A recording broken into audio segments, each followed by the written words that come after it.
Todos, a ver, que no os oigo. ¡Buenos días! Bueno, a ver, los niños, ¿me sabéis decir qué estamos viendo hoy aquí? A ver, dímelo. Venga, ahora te vas a La batalla de Empe. Y oye, ¿y qué es eso de la batalla de Empe? Es una batalla. Ya, bueno, pero ¿qué ocurrió? Venga, papás, mamás, ¿qué me decís? ¿Qué ocurrió? Nada, que nos pegamos con los holandeses y ganamos. Bueno, Mira, pero 15 eso, segundos más. pero eso no es nada anormal. ¿Eh? Dime lo anormal de la batalla. Celó, el lago. El lago. Vamos un poquito para atrás para que no Hermosa, salga la cesta, por hermosa. favor. Bueno, fijaros, hoy vamos hoy, 8 de diciembre de 1585, hace casi 500 años, ocurre una cosa excepcional en el río Mosa, muy lejos de aquí, ¿vale? Pero sin embargo que tiene una relación íntima con Zamora y sobre todo con los zamoranos. Daros cuenta de una cosa, tenéis una tradición fantástica que curiosamente hasta hace relativamente poco nadie conocía, ¿no? De manera que hoy aquí queremos que esta sea la primera piedra, precisamente para que los zamoranos os sintáis orgullosos y conozcáis un elemento de la historia de España que es fundamental y que está íntimamente ligado a vuestra tierra. No es otra que el milagro de Empel. Seguramente a lo largo de las últimas semanas muchos habréis oído, habréis leído en la prensa escrita pues, comentarios o artículos sobre el asunto. Sabéis que ayer comenzamos la tanda de recreaciones precisamente para contaros o divulgar lo que ocurrió en Holanda con la toma de la isla de Bommel por las tropas españolas aquel 1 de diciembre de 1585.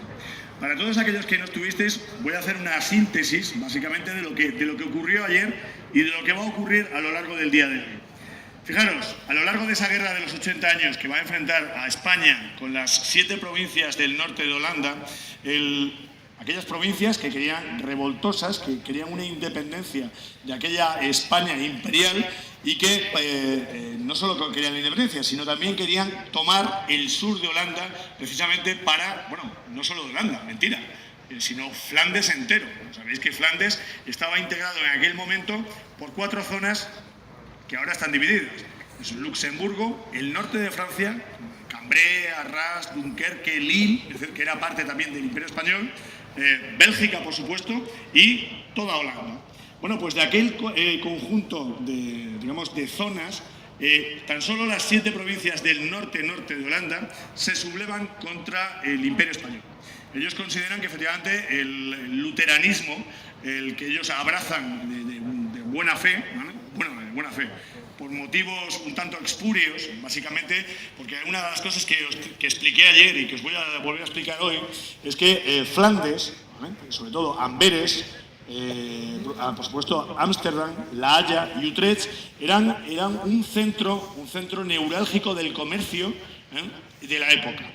Había bancos, estaban los síndicos de pañeros, la producción del paño de Flandes. Era un lugar de riqueza tremenda. Era el Wall Street de la época, para que os hagáis una idea. Precisamente esa riqueza y gracias a esa riqueza, parte del Imperio Español podía seguir costeando, pues eso, expediciones militares, la hegemonía militar española, porque daros cuenta de una cosa, antes de que los yacimientos de oro y plata de las Indias, de América Latina, pudieran llegar a España, 2/3 partes del erario público o de la hacienda real, como se llamaba en aquella época, del Imperio Español, salían de los impuestos que gravaban precisamente esa zona de Europa.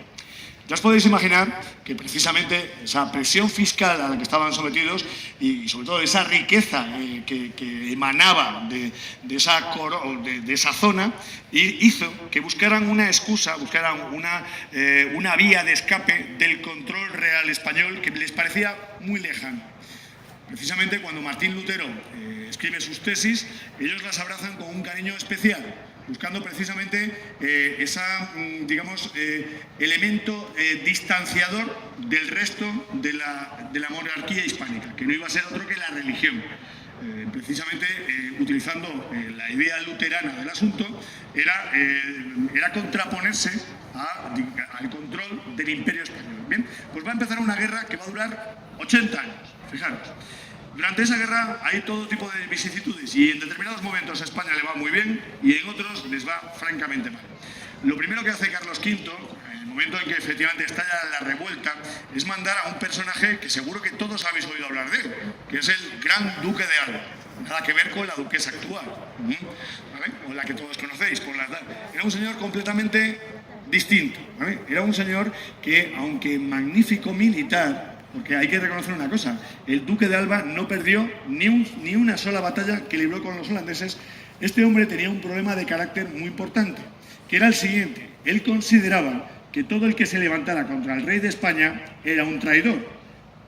Realmente era así, con las leyes de la época. Pero había un problema, que para ser comandante general en Flandes había que tener una sensibilidad especial.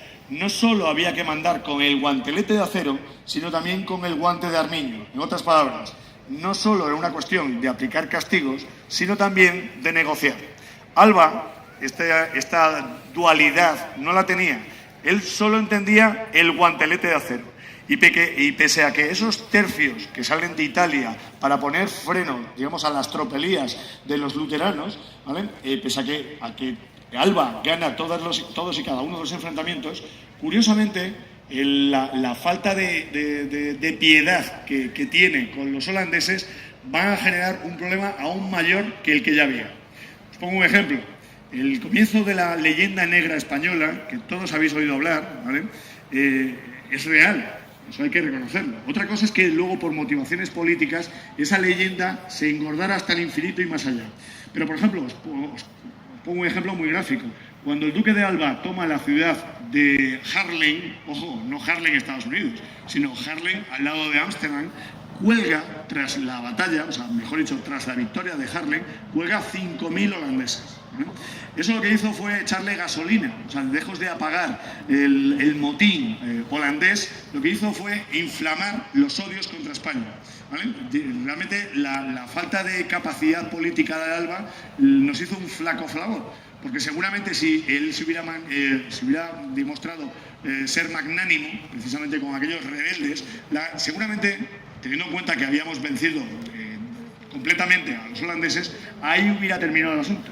Pero fijaros, a partir de ese momento no solo no termina, sino que esa hoguera de odio antiespañol se va a encender mucho más precisamente con la excusa de la matanza de Haarlem. Fijaros, a lo largo del periodo, ¿vale? Ya vuelvo a repetiros, a España hay determinados momentos que les va francamente bien y hoy otros que no les va tan bien. Hoy vamos a hablar de ese evento, ese hecho histórico que no es otro que el Milagro de Empel, que realmente militarmente no tiene una significancia especial, aunque es una victoria española, pero sobre todo es mucho más psicológico para nosotros, precisamente porque va a ser el comienzo de la advocación de la Inmaculada. Hoy día 8 de diciembre, lo que pasa es que hay una parte de la historia que no os quiero contar en este momento porque quiero que la veáis esta tarde, ¿vale? Hoy día de 8 de diciembre va a comenzar una advocación que se mantiene hasta la actualidad. Y lo que ocurre precisamente en ese islote, y que tiene una relación muy directa con vosotros, zamoranos, porque todos los soldados que luchaban en la isla de Bommel eran zamoranos. Era el famoso Tercio de Zamora, que se había levantado 3 años antes para la guerra con Portugal, y que efectivamente, al terminar su servicio de armas en Portugal, va a ser mandado, en este caso, a Flandes. Daros cuenta de la situación. En un momento determinado, Holanda está dividida en 2 partes, la parte protestante al norte y la parte católica al sur. Entre medias hay un río tan ancho como, bueno, no, de hecho, bastante más ancho que el Duero, que es el Mosa, en la confluencia con el Maas y con el Rin. Entre los 3 ríos, ya sabéis cómo es Holanda. Es un país que está por debajo del nivel del mar y que si se mantiene seco es a base de polders, de canales y de diques, ¿no? Bueno, pues en el caso del Mosa había una isla alargada que se llama la isla de Bommel, ¿no? Esa isla no era otra cosa que los sedimentos que el río había ido depositando a lo largo de siglos en el centro del río. El islote tenía 26 kilómetros de largo, una especie de zapatilla alargada, por 1 de ancho. Y tanto para los generales holandeses como para los generales españoles, unos y otros se daban cuenta de la importancia estratégica del islote. ¿Por qué? Porque aquel país que controlaba el islote controlaba las aguas arriba y aguas abajo el Mosa. y sobre todo tenía una facilidad añadida para saltar la orilla contraria, ni más ni menos. Bueno, pues don Alejandro Farnesio, gobernador militar de Flandes en ese momento, un personaje completamente distinto a Alba, mucho más humano sin duda, a primeros de diciembre de 1585 toma la decisión de dar la orden al tercio de Zamora, o tercio de Bobadilla, por el nombre, el apellido de su comandante en jefe, de tomar el islote de Bommel. La idea no era otra que asaltar el islote, fortificarlo y acto seguido asaltar la orilla contraria. El problema que tienen las tropas españolas es el siguiente, que lanzan un ataque por sorpresa a la isla, no les cuesta demasiado trabajo tomarla, pero curiosamente se van a quedar bloqueados, porque el puente de pontones que querían instalar precisamente para tener contacto con la orilla sur, católica, y con la orilla norte, protestante, no son capaces de colocarlo, porque una flota fluvial holandesa se va a meter alrededor suyo. Visualizar, para que os hagáis una idea y lo tengáis así más en mente, esto es como si fuera los indios alrededor de los vaqueros, en esas películas del oeste que habéis visto todos. O sea, los vaqueros alrededor, o sea, metidos dentro de sus carretas, en este caso la isla de Bommel, son rodeados por los Sioux dando vueltos y disparando sobre ellos. Pues básicamente eso es lo que ocurrió en Bommel, ni más ni menos. La isla queda aislada precisamente porque el puente de pontones no se puede instalar. Y lo que tienen las tropas españolas alrededor es una flota fluvial que está cañoneando permanentemente a las unidades españolas. Eso es lo que vamos a ver reproducido hoy. Fijaros, cuando los soldados españoles llegaron el 1 de diciembre, la logística militar de la época marcaba, ya os podéis imaginar que nada tiene que ver con la actual, marcaba que los soldados vivieran sobre el campo, en otras palabras, del pillaje. Entraban en las casas holandesas y efectivamente se servían lo que fuera necesario. De manera que los soldados que asaltan la isla de Bommel llevaban simplemente lo necesario para pasar unos días, con la idea de continuar hacia el norte. Pero eso no va a ocurrir. El problema es que las tropas del maestre Bobadilla se van a quedar aisladas precisamente en ese islote lleno de barro, con unas temperaturas bajo cero. Fijaros, hoy tenemos un día excepcional. Esto no es la realidad. Los soldados zamoranos estaban en unas condiciones simplemente terroríficas. Llevaban 7 días resistiendo. Hacía un frío glacial, nevadas constantes. Tenían, no sabemos al día de hoy, cuántos ya habían muerto por congelación. Pero os puedo decir una cosa, la isla de Bommel, que ya no existe, ahora es parte de la ribera sur del Mosa, ¿vale? Era una zona con muy poquitos árboles. Todos se talaron precisamente para dar calor y sobre todo para poder cocinar lo poco que tenían los soldados españoles. Después de 6 días de resistencia, allí no quedaba nada, ¿vale? Estaba totalmente despoblada precisamente porque los soldados españoles, para intentar mantenerse calientes y poder cocinar lo poco que tuvieran, lo habían talado absolutamente todo.